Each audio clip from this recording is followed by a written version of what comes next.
Human trafficking, or modern-day slavery, is the fastest-growing criminal industry in the world. It happens within the borders and across the borders. Unfortunately, not even a single country is free from this crime. In Sri Lanka, human traffickers exploit domestic and foreign victims and also victims from Sri Lanka abroad.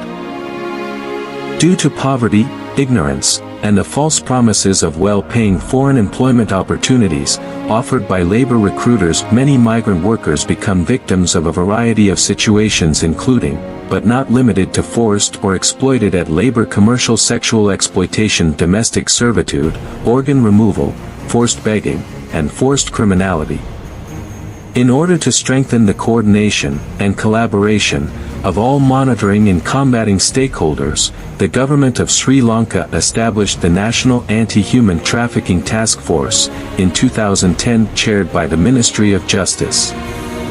Sri Lankan government regularly submits trafficking in persons reports to the United States Department of State's Office to monitor and combat trafficking in persons. In 2015, 2016, and from 2019 to 2021, Sri Lanka remained on the Tier 2 watch list, raising concerns about being downgraded to Tier 3 in 2022. Meanwhile, a cabinet decision was made to shift the chairmanship of the task force from Ministry of Justice to the Ministry of Defense in order to develop an enhanced institutional mechanism that coordinates directly with the investigating authorities and intelligence services. The National Anti-Human Trafficking Task Force, now composed to 20 stakeholders, and is currently under the direction of the Ministry of Defense since August 2021. Vision of the task force is to combat human trafficking in Sri Lanka through strengthened collaborative efforts of all stakeholders by addressing the root causes and vulnerabilities that expose individuals to the risk of human trafficking, preventing the crime, prosecuting the perpetrators, protecting and assisting victims of human trafficking in an expeditious manner, and responding to the emerging needs and trends whilst adopting a victim-centric approach. Under the guidance and leadership of the Secretary Defense, the shape of the task force's functioning was re-established. The coordinating committee and highly skilled and dedicated officials were appointed under the supervision of the Chief of National Intelligence. Accordingly, activities geared towards preventing the occurrence of human trafficking, protecting victims of the crime, prosecuting perpetrators, and building strong partnerships with both domestic and international organizations are designed.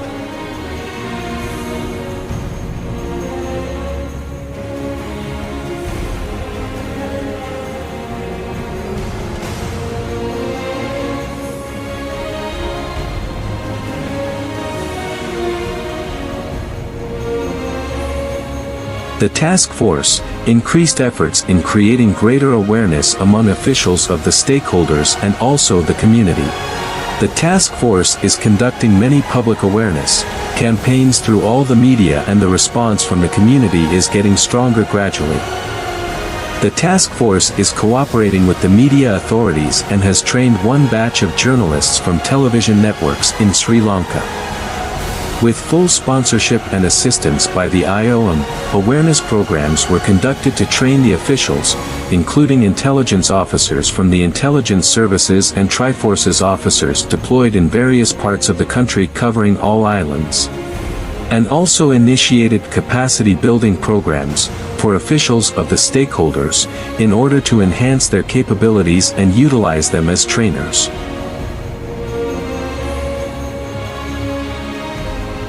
The International Organization for Migration coordinated personal resources and provided full funding for entire programs.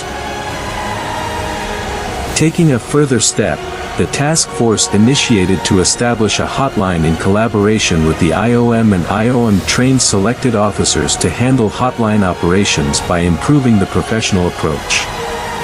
The task force recognized that increasing the number of successful prosecutions and convictions for human traffickers is equally important as other core areas. Actions and initiatives were taken to expedite some of the long-running cases, including foreign victim cases.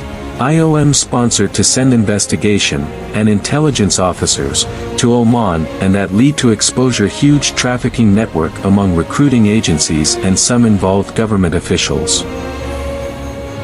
The task force has taken swift actions to repatriate victims of trafficking stranded in various destinations in collaborations with IOM and government officials. Due to its untiring effort, repatriation of victims of trafficking from Laos, Oman, Vietnam and Myanmar showcases the professionalism of all stakeholders. The government of Sri Lanka is in line with internationally accepted best practices and committed to curbing human trafficking in all its forms and manifestations with an aim to reach Tier 1. The government response to human trafficking predicated on 4 pillars: prevention, protection, prosecution and partnership according to the National Strategic Action Plan to Monitor and Combat Human Trafficking 2021 to 2025. The task force work on establishing a safe migration promotion unit at the Bandaranaike International Airport pursuant to the instructions from the Select Committee of Parliament to look into and report to Parliament its recommendations to ensure gender equity and equality with special emphasis on looking into gender-based discriminations and violations of women's rights in Sri Lanka.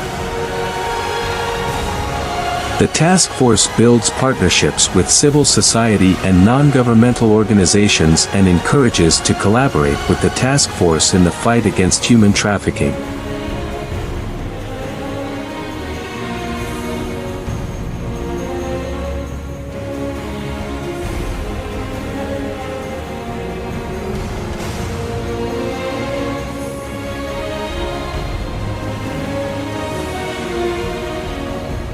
Various awareness programs and preventive activities were taken by the task force member institutions.